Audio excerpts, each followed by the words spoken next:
We all know climate change is real. We're feeling it, the effects of it, already here in Detroit.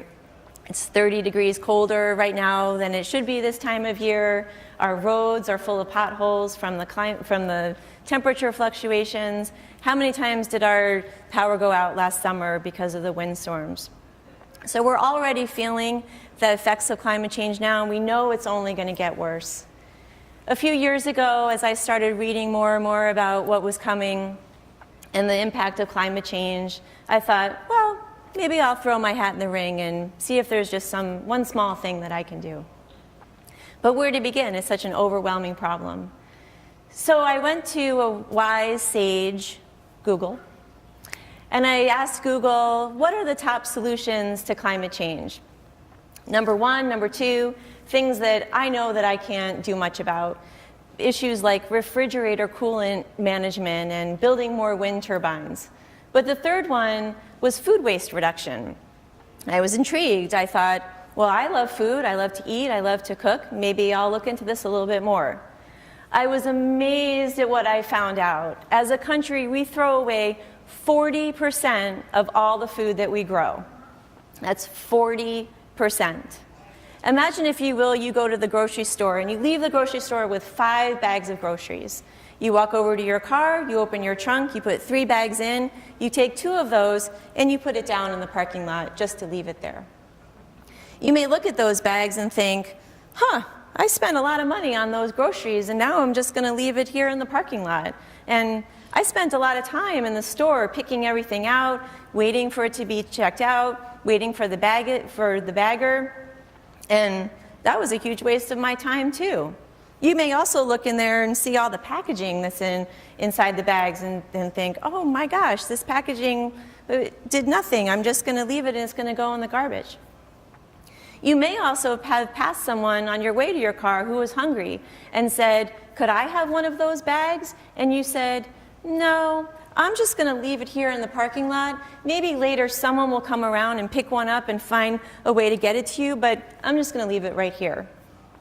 That's exactly what's happening in our food system right now. We are throwing away the equivalent of 2 of 5 bags of groceries every year. It's an enormous problem. But why is it a climate change problem?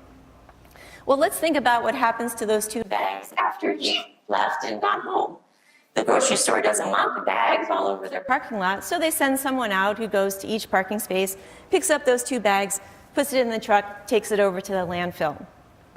We all know that food doesn't stay in one state, it breaks down over time. And when food breaks down in landfills, all nestled in tight with all that other garbage, it produces a gas, and that gas is called methane. Methane is one of the most powerful greenhouse gases, and a greenhouse gas is what traps the heat from the sun around our atmosphere, making our earth warm. So we throw so much food into our landfills that produce so much methane that if food waste were a country, it would emit the 3rd most methane of all countries in the world.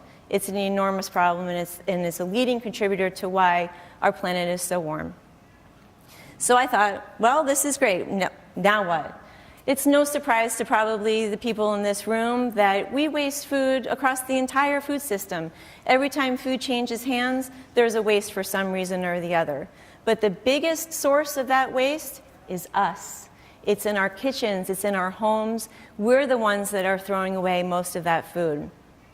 And while it's great to compost your waste that you have in your home, the best thing that you can do is prevent it from happening in the first place. And when I learned all of that, I thought, well, that's what I want to be when I grow up. I want to help inspire people to waste less food at home. But I'm just one person, and I know that just one person alone can't do anything, and I also didn't know if anyone else thought that this idea was important as well. So I did what anyone would do, and I went to Detroit Food Policy Council, and I introduced myself, and I said, I've got this idea.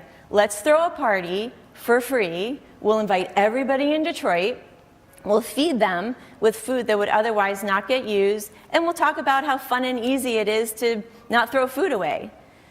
Imagine my delight and surprise when they said, that sounds great. We'd love to be involved.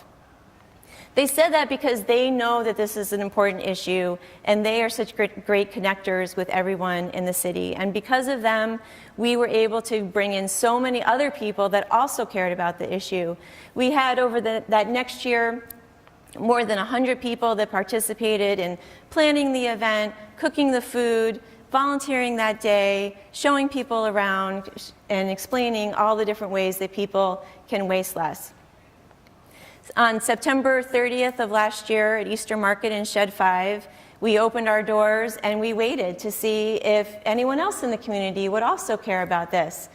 And to our surprise and delight, they did. 2,500 people came that day on a rainy Sunday, and they ate great food, and they met great people, and they learned important things, and they all said, we had no idea that it was so easy to waste less food at home.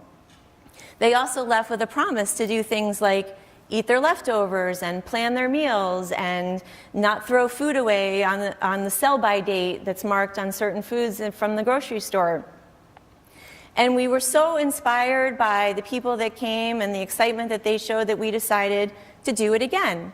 So this September, we'll be throwing another party at Easter Market in Shed 5, and I hope that you all join us and bring your friends and family and find out how easy it is to make food, not waste. Thank you.